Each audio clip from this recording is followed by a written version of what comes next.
اور انہوں نے کہا کہ اس قدر سخت چیکنگ ہوتی ہے کہ ہم تو کاپی پینسل لے کے جانا تو دور کی بات ہے، ہمیں تو وہاں پر جب جاتے ہیں تو ہمیں تو شرمندگی ہوتی ہے، ندامت ہوتی ہے جس طرح سے ہماری چیکنگ کی جاتی ہے۔ پھر جی مذاکرات کے حوالے سے جب انہوں نے بات کی تو مذاکرات کے حوالے سے انہوں نے بات کرتے ہوئے کہا کہ ہم نے جی 29 جنوری تک کا ٹائم دے دیا ہے، 29 جنوری تک، اور یہ بھی خان صاحب کے انسٹرکشنز کے اکارڈنگ ہے، اور 29 جنوری تک اگر ان مذاکرات کے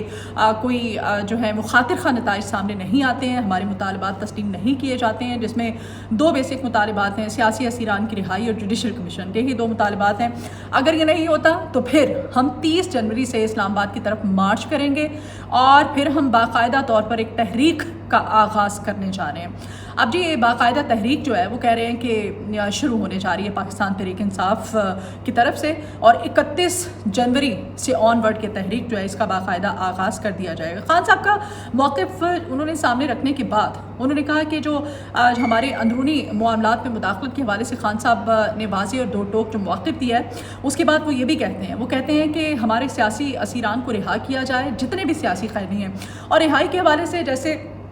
ملٹری کورٹ سے جیسے 19 لوگوں کو رہا کیا گیا ہے، تو ان کی رہائی کے حوالے سے بھی جو رد عمل سامنے آیا، کہا گیا ہے کہ پاکستان تحریک انصاف ہمیشہ یو ٹرن لیتی ہے، اور ابھی اس کے کارکنان جو ہے وہ بھی اپنے لیڈر کو فالو کرنے لگ گئے ہیں، ان کی جانب سے بھی یو ٹرن لیا گیا ہے۔ پہلے یہ دہائیاں دیتے رہے، روتے رہے، پٹیشنز جو ہے وہ دائر کرتے رہے کہ بھائی ہمیں رہا کر دیا جائے، معافی نامے دیتے رہے، پھر جب ان کو رہا کیا گیا تو رہا ہوتے ہی انہوں نے عمران خان زندہ باد کے نعرے لگانے شروع کر دیے۔ جو صورتحال رہی وہ بھی آپ کے سامنے رکھتی ہوں، ہوا کچھ اس طرح سے ہے، جو لوگ رہا ہو کر آئے ہیں، جو 19 لوگ ہیں جو کارکنان ہیں پاکستان تحریک انصاف کے، جن کو رہا کیا گیا ہے، ان کے بارے میں ایک بندہ جس کا تعلق مردان سے ہے، جن کا نام سید عالم ہے،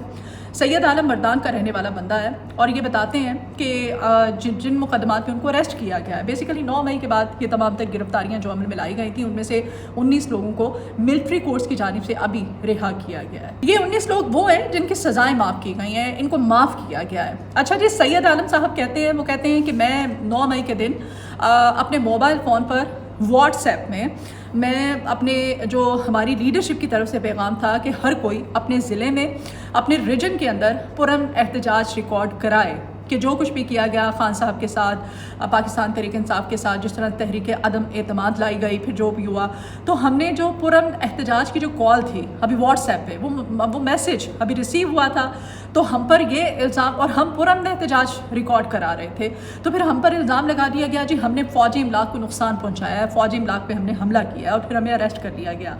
سید عالم جو مردان سے تعلق رکھنے والا بندہ ہے، پاکستان تحریک انصاف کا کارکن ہے، وہ کہتا ہے کہ اگر ہم نے فوجی تنصیبات پر حملہ کیا ہے تو ہمیں کوئی ایک سنگل CCTV فوٹیج کیوں نہیں دکھاتے ہیں۔ پھر وہ کہتے ہیں جی جیل کے اندر ہم سے کہا گیا، ہمارے پاس آئے انتظامیہ کے کچھ لوگ جیل میں، وہ ہم سے ملے، انہوں نے کہا کہ آپ ایک درخواست لکھ کے دیں کہ 9 مئی کے واقعات میں آپ لوگ ملوث تھے، آپ لوگوں نے املاک کو نقصان پہنچایا ہے، آپ لوگوں سے غلطی ہوئی ہے اور اس غلطی کی آپ معافی مانگتے ہیں۔ تو انہوں نے کہا کہ ہم نے تو املاک پہ حملہ کیا ہی نہیں ہے، ہم نے تو نقصان ہی نہیں پہنچایا، تو ہم کس قسم کی درخواست دیں۔ پھر یہ کہا گیا کہ درخواست میں یہ بھی لکھو کہ اشتعال انگیز تقاریر کی عمران خان نے آپ لوگوں کو اشتعال آپ کے لیڈر نے دلایا، اور اس کے اشتعال دلانے پر اس نے کہا کہ املاک کو ہلہ بول دو، املاک کو خدا نخواستہ نقصان پہنچاؤ، تو عمران خان کے کہنے پہ آپ لوگوں نے املاک کو نقصان پہنچایا تھا، اور 9 مئی کو آپ سب نے یہ سب کچھ جلاؤ گھیراؤ کیا تھا۔ تو سید عالم صاحب کہتے ہیں کہ ہم نے انکار کر دیا، ہم نے کہا کہ نہیں، ہم تو ایسا عمران خان نے تو کہا ہی نہیں تھا، عمران خان کی کسی ایک تقریر میں بھی ایسا نہیں ہے، آپ ہمیں دکھا دیں۔ تو ہم نے یہ درخواست لکھ کے دینے سے انکار کر دیا، تو پھر ہمیں وہ جو 7/10 کا ایک سیل ہوتا ہے نا، چھوٹا سا سیل، وہ کہتا ہے کہ سید عالم صاحب کہتے ہیں، وہ کہتا ہے کہ وہ اس سیل کے اندر وہ نماز بھی پڑھتے تھے، وہ وہاں پر سوتے بھی تھے، وہ وہاں پر کھانا بھی کھاتے تھے، اور اسی سیل کے اندر 7/10 کا جو سیل ہوتا ہے، اس سیل کے اندر واش روم تھا، ٹھیک ہے، اور اسی سیل میں وہ رہتے تھے۔ پھر وہ کہتے ہیں کہ ہمیں ذہنی طور پر ٹارچر کیا جاتا تھا، ہمیں اس قدر اذیتیں دی جاتی تھیں کہ ہم سے ناقابل برداشت تھیں وہ اذیتیں۔ پھر وہ کہتے ہیں کہ اس سیل کے اندر ہمیں نہ صرف رہنے پر مجبور کیا گیا، بلکہ وہ سیل جو ہے ہمارے ساتھ، وہ کہتے ہیں کہ ہم سویلینز ہیں، ہم پاکستان کے عام شہری ہیں، ہمیں وہ سیل جس میں دہشت گردوں کو رکھا جاتا ہے اور طالبان کو رکھا جاتا ہے، جس طرح سے دہشت گردوں اور طالبان کو ٹریٹ کیا جاتا ہے، ہمیں اس طرح سے ٹریٹ کیا گیا۔ اور اس کی ایک واضح مثال یہ بھی ہے، جتنے بھی لوگ جن کو معاف کی گئی ہیں، جن کی سزائیں ان میں ایک نوجوان ہے جو کہ ذہنی طور پر مفلوج ہو چکا ہے، ذہنی معذور ہو چکا ہے، وہ پاگل ہو چکا ہے. اور سید عالم نے اس کے بارے میں بتایا، کہتے ہیں کہ اتنا ذہنی تشدد کیا جاتا تھا، ہمیں اس قدر ٹارچر کیا جاتا تھا، خوف کا عالم تھا، اور وہ ذہنی معذور ہو گیا، پاگل ہو گیا بندہ. پھر جب یہ لوگ باہر نکلے، جیل سے باہر آئے، تو انہوں نے جیل سے باہر نکلتے ساتھ ہی انہوں نے عمران خان زندہ باد کے نعرے لگانے شروع کر دیے. اگر یہ خوف کے بت توڑ کے نکلے ہوئے کارکنان اس قدر اذیتیں، اس قدر تشدد، اس قدر یہ ٹارچر برداشت کرنے کے بعد رہا ہو رہے ہیں، اور جب ان کو جیل سے باہر نکلتے ہیں اور جیل سے باہر نکلنے کے بعد دوسرے کارکنان ان کا استقبال کرتے ہیں اور پھر یہ عمران خان زندہ باد کے نعرے لگا دیتے ہیں، اور جو اس وقت لیڈرشپ کا جو کانفیڈنس لیول ہے، جو ان کی باڈی لینگویج ہے. اور پھر یہاں پر ایک اور چیز بھی مینشن کروں، مذاکرات کا جو دوسرا دور تھا، آپ کو پتہ ہی ہے شاخ جو ہے وہ ہمیشہ وہ پاکستان کا جو انٹرنیٹ کیبل ہے اس کو کاٹنے کے انتظار میں بیچاری بیٹھی رہتی ہے. اور ابھی یہ بریکنگ تھی تھوڑی دیر پہلے کی کہ وہ جو شاخ ہے اس نے جو زیر سمندر کے اندر وہ جو مین کیبل لائن ہے انٹرنیٹ کی اس کو پھر کاٹ دیا ہے. شاہ کو تو کوئی کام ہی نہیں ہے، وہ صرف پاکستان کی جو انٹرنیٹ کیبل کی لائن ہے مین، اس کو کاٹنے کے چکر میں بیٹھی رہتی ہے اور ہر 2-2.5 مہینے بعد اس کو کاٹ دیتی ہے. تو انٹرنیٹ سروس جو ہے وہ متاثر ہے، آپ بھی پریشان ہوں گے، ہمیں بھی پریشانی کا سامنا کرنا پڑا ہے. بہرحال جو دوسرا مذاکرات کا دور تھا، سم ٹائمز ایسا ہوتا ہے کہ ہم وی لاگ کر نہیں پاتے، وی لاگ کرتے ہیں تو وہ پھر اس کو اپلوڈ نہیں کر پاتے، صورتحال ایسی ہوتی رہتی ہے تو پھر گیپ آ جاتا ہے بیچ میں. بہرحال مذاکرات کے دوسرے دور کے بارے میں جو مشترکہ اعلامیہ جاری کیا گیا، اس مشترکہ اعلامیے میں جو خان صاحب کا نام نہیں لکھا گیا تھا، خان صاحب کو بانی چیئرمین کر کے اس میں لکھا گیا، ان کا نام حذف کر دیا گیا تھا اس مشترکہ اعلامیے میں. اور اس مشترکہ جب پھر لیڈرشپ نے اس کو پوائنٹ آؤٹ کیا، لیڈرشپ نے اس پہ اعتراض اٹھایا کہ بھائی ہمارے لیڈر کا نام نہیں آپ لوگ لکھ رہے، جو مشترکہ اعلامیہ جو ریٹن تھا اس میں. تو اس پر اعتراض اٹھانے کے بعد پھر وہ بانی چیئرمین جو ہے اس کو مٹا کے پھر عمران خان لکھا گیا. تو یہ ایک دور تھا جب مین اسٹریم میڈیا پہ آپ کو یاد ہوگا کہ سختی سے انسٹرکشنز ہوتی تھی کہ غلطی سے بھی عمران خان کا نام یا پھر اس پارٹی کا نام جو ہے پاکستان تحریک انصاف زبان سے نہ نکل جائے. تو مشترکہ اعلامیے میں بھی حکومتی مذاکراتی کمیٹی کی طرف سے یہی کوشش کی گئی. اور یہ جو کہا جا رہا ہے نا کہ پریپوگنڈا کیا جا رہا ہے سوشل میڈیا پر، یہ جو کہا جا رہا ہے کہ مذاکرات ہی مذاکراتی کمیٹی والے اور حکومت کے مذاکرات نہیں دوسرے مذاکرات ہیں، تو عمران خان صاحب کو ہاؤس اریسٹ ہونے کے حوالے سے کہ یہ سب پریپوگنڈا ہے، سب جھوٹ ہے، ان کو آفر کی گئی تھی.